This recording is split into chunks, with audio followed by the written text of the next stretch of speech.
মৃত্যু ছাড়া মানুষের একান্ত নিজের কিছু নেই। জীবন অন্যরা ভাগ করে নেয় খুব প্রকাশ্যেই।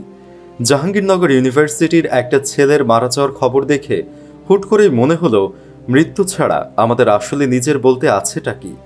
এই ছেলেটা গ্র্যাজুয়েশন করেছে, বিয়ে করেছে, 2টা বাচ্চা আছে, বউ আছে, 41তম বিসিএসে সুপারিশ পেয়েছে, 43তমর ভাইবাও দিয়ে ফেলেছে। এই এত এত স্ট্রাগল, এত এত পরিশ্রম এক মুহূর্তে শূন্য হয়ে গেল। ছেলেটার তাহলে নিজের বলে থাকলো কি? ভালো ক্যারিয়ার, অসম্ভব পরিশ্রম করে তিলে তিলে গড়ে তোলা ক্যারিয়ার। এই ক্যারিয়ারটাও কি আসলে আমার নিজের? না তো। এই ক্যারিয়ারে মায়ের ভাগ আছে, বাপের ভাগ আছে, ভাইয়ের লেখাপড়া আছে, বোনের বিয়ে আছে, বউয়ের শখ আছে, বাচ্চার দুধ আর খেলনাও আছে। এবং এই একটা ক্যারিয়ার বানানোর জন্য মানুষের সব কিছুই ছাড়তে হয়, লিটারেলি সব কিছুই। টাকার ব্যাপারটা তো আছেই, সময়ের ব্যাপারটাও খুব ভাইটাল। চাকরির পেছনে ছুটতে ছুটতে বহু ছেলে মেয়ে ট্যুর দেওয়া ছেড়ে দেয়, বই পড়া ছেড়ে দেয়, প্রেম করা ছেড়ে দেয়, রেস্টুরেন্টে খাওয়া ছেড়ে দেয়, এমনকি অনেকে তো ইবাদত পর্যন্ত করতে পারে না। একবার এক ভাইরে রাতের বেলা অনেক নামাজ পড়ার কারণ জিজ্ঞেস করে জেনেছিলাম, সারাদিন ল্যাবে কাজের ঠেলায় নামাজটা পর্যন্ত পড়তে পারেন নাই।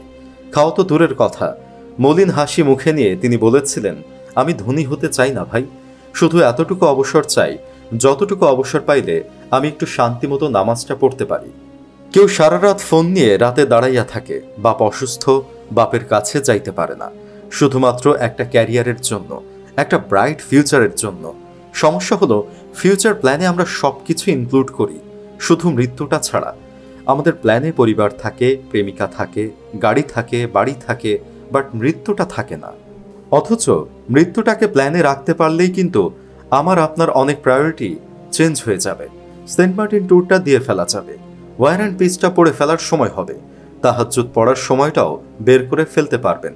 কারণ আপনি জানেন মৃত্যু ওয়েট করতেছে, আপনার হাতে খুব বেশি সময় নাই।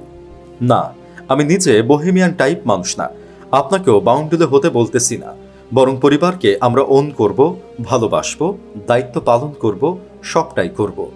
সাথে সাথে ওন করে নিব আমাদের দুর্বলতাকেও, আমাদের মৃত্যুকেও। তখন দেখবেন কিছু কাজ যেটা আপনি একান্তই আপনার বলে অবহেলায় ফেলে রেখেছেন, কাজটা আপনার করা হয়ে যাবে।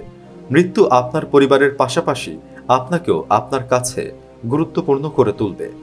জীবন নিয়ে প্ল্যান করার সময় একটা জিনিস মাথায় রাখেন, জীবনটা আপনার না, এখানে আপনার ভাগ কম। আপনার জীবন আপনার চোখের সামনেই ভাগ করে নেবে আপনার পরিবার, আপনার বন্ধু বা আপনার আত্মীয়রা। বাট মৃত্যুটা আপনার একান্তই নিজের, আপনার মৃত্যুর ভাগটা কেউ নেবে না, ওইটা আপনাকেই নিতে হবে। তাই যে কোনো প্ল্যানে জীবনের আগে মৃত্যুর কথাটা থাকা চাই।